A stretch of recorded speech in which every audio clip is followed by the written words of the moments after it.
Les aventures de la comtesse s'achèvent pour un temps. Il fallait que je vous le dise d'une manière ou de l'autre. À vous, fidèles auditeurs de mon émission à conte pas toujours très clair. Mais ne vous inquiétez pas, je reviendrai à l'automne pour vous raconter de nouvelles histoires bien fraîches et sans a priori, comme à mon habitude. Mais, pour finir le cycle de cette année pleine de rebondissements pour moi, je vais vous conter une petite histoire de fermière. Il était une fois une fermière, pas comme les autres. De celles qui n'élèvent pas des poules ou des animaux de toutes les bonnes alimentations pour nos chers humains, mais une fermière qui élevait des animaux bien étranges. De ceux qui ne comprennent rien au message de la bonne volonté humaine. De ceux qui ne comprennent rien à mon flair non plus, en matière de nouvelles pas vraiment réelles sur notre bon socle de bonnes aventures ici sur Terre. Mais bien une fermière qui adoubait les ignorants, sans jamais vraiment prendre en compte les sachants. Mais qu'est-ce qu'un sachant, finalement ? Celui qui sait tout sur tout, ou celui qui ne sait rien n'a rien. Bien, le deuxième et le premier sont bien ignorants, finalement. Le sachant étant celui qui sait qu'il ne sait rien, si jamais son nom venait à être traduit de la sorte. Ainsi que pour dire à l'inconnu qu'il se méfie de tout, sauf de ce qu'il a vérifié de sa propre initiative. Bon, pourquoi pas le traiter de parano, le sachant, finalement, puisqu'il se doit de tout vérifier à chaque fois. Mais non, en fait, il n'est pas parano, juste prudent. Car ces derniers temps, tous ceux qu'il pensait sachants ne lui ont raconté que des mensonges. Et c'est ainsi que notre fermière se mit à avoir, non pas des scrupules d'élever que des sachants ignorants de la moindre vérité qui les concerne au plus profond d'eux-mêmes, mais des regrets d'avoir pu ainsi laisser s'échapper quelques spécimens de doutants. Et oui, le doutant. Ceux qui doutent de tout, même d'eux-mêmes, pour à la fin ne plus douter de rien, à part leur propre manière de savoir et connaître le monde. Il fallait donc douter pour commencer à savoir. Et c'est ce que beaucoup de sachants ont oublié de faire, douter. Et notre fermière s'est bien gardée de les mettre au courant de cette méthode d'élevage beaucoup plus appropriée pour les nouveaux arrivants dans sa ferme.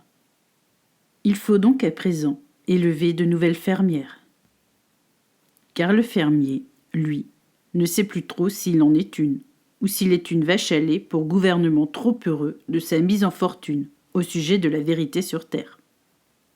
Il faut donc renouveler la fermière pour créer le nouveau fermier. Et celui-là ne devrait pas tarder à venir sur les plates-bandes de notre fermière actuelle. Celle qui, moi aussi, m'avait détruite, au point de ne plus savoir quoi faire pour être à nouveau une sorte de sachante du monde à être et devenir. Heureusement que mon troisième étage et demi, à moi aussi, s'est mis à demander de l'aide pour revenir en bonne forme en ce mois de printemps. Mois de tous les changements pour toutes les fermières du mauvais jour. Celles qui vont maintenant se retrouver sans grain à moudre et à donner aux bestiaux de son enclos de mauvaise fortune. Il va falloir lui trouver un nouvel enclos pour ces animaux. Et ils seront moins bien amicaux lorsque la forêt du savoir à venir va les mettre en position latérale de sécurité. Avant de les rendre on ne peut plus sauvages face à l'intensité de leurs mots nouveaux. Ces mots sans gloire, qui vont les révéler au grand jour, comme des âmes blessées par leur propre savoir en rien du tout, finalement. Car en pensant tout savoir, Les sachants ont tout simplement tout perdu de leur savoir. Pour maintenant, le confier aux âmes du renouveau, comme la petite dernière du troupeau, qui s'est enfuie du magasin de grains frelaté, pour maintenant se retrouver au beau milieu du champ de la gloire humaine. Celui qui, de jour en jour, cultive des grains de plus en plus beaux et de plus en plus hauts, sous le regard hagard de tous ces sachants, qui, pensant tout savoir, n'ont pas vu arriver les fameux doutants. Ceux qui n'ont pas besoin de s'exprimer sur le réseau de la misère humaine actuelle, mais qui font tout pour sortir du troupeau de notre fermière. Celle qui se retrouve si démunie face à la misère qu'elle a elle-même provoquée, pour maintenant essayer de cacher tous ces stocks de vaccins frelatés à la nicotine du plus offrant. Mais peu importe, notre fermière ne s'en sortira plus. Elle est bien trop occupée à marcher la tête haute pour ne pas voir ce qui se passe à ses pieds. Et je vous assure, c'est plutôt rassurant pour tous ceux qui doutèrent de son chargement de vaches folles et autres poulets fiévreux à l'aft du cochon sans tête également. Il faut donc que je vous raconte la fin de cette histoire de vaches, de cochons et autres 3e étage et demi à nettoyer pour vous annoncer que la survie du sachant ignorant est assez substantielle à votre survie sur Terre. Il suffit juste de douter un peu pour comprendre que le sachant et l'ignorant ne sont pas si éloignés de nous si nous prenons la peine de les rendre plus invisibles que visibles en reformant notre 3e étage et demi. Celui qui pense, sans nos blessures étranges du passé, si étranges aussi parfois, mais si prêt à nous laisser vivre si nous le laissons là où il se doit d'être, au passé. Et c'est ainsi que s'achève la vision d'une fermière sans sang nouveau à proposer pour affermir ses rangs. Car la vérité, et oui, encore elle, va maintenant lâcher son passé pour revenir au présent. Et il est plus que véritable de sens lorsqu'elle se décide à le cracher au monde entier. Car vérité, comme notre fermière pensait tout savoir du monde actuel, alors que non, il fallait douter de tout pour comprendre que le réel, à présent, se mettait à aimer la vérité. Et il n'en fallait pas plus pour la rendre on ne peut plus bavarde. Soyez tout oui, car elle va maintenant vous abreuver de ces histoires, bien plus claires et plus entendables que les miennes, a priori. Quant à moi, je reviendrai à l'automne, avec des histoires de folle envie de renouveau. Et je vous expliquerai comment faire pour vous aussi penser au renouveau, en relevant le passé à la fin des haricots de notre fermière, bien peu en présence encore sur terre lorsque je reviendrai. Elle aura pris ses clics et ses claques avant de laisser son troupeau sans attache nouvelle pour se reformer. Et c'est là que tout reprendra sens pour vous, pour nous, pour moi, évidemment. Car j'aurai eu le temps d'expérimenter un peu de ce moment de renouveau, pour vous expliquer par où elle est, si vous le souhaitez.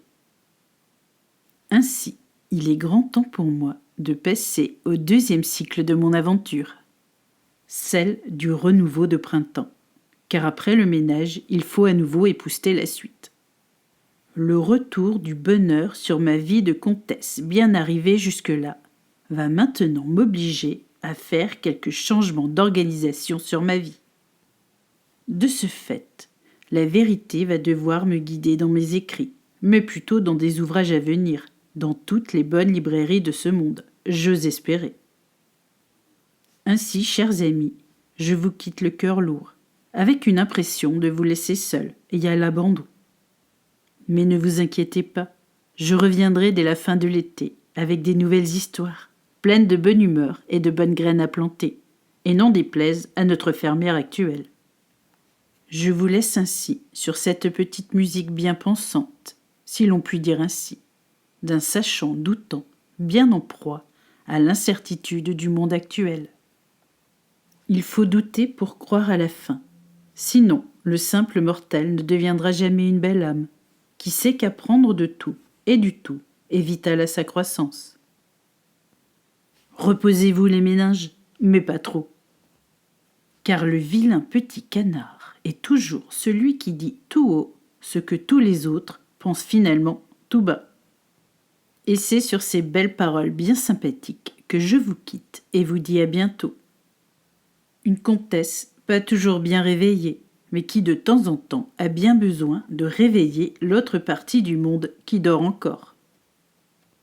Ah, encore une chose, mon nouveau château de comtesse sera transféré, en lieu et place de l'actuel, sur le petit réseau bien grandissant d'un sachant bien doutant parfois, mais qui nous aide encore à douter un peu de temps en temps. Je veux dire par là que mes histoires seront uniquement disponibles sur X, anciennement Twitter, à la rentrée automnale qui s'en vient. YouTube me laissant quelquefois sur ma faim lorsqu'il s'agit de douter en harmonie. Allez, bon vent les amis, et retrouvons-nous avec les belles et magnifiques feuilles orangées du renouveau automnal à venir. Et vous allez voir, il sera grandiose et bien plus intéressant pour les nouvelles fermières que nous deviendrons tous à la fin. Pour les nouveaux abonnés ou curieux de passage, n'hésitez pas à vous refaire la série du Retour à la vie pour une comtesse bien en proie au doute également, lorsqu'il s'agit d'enfin se retrouver à ce fameux 3e étage et demi.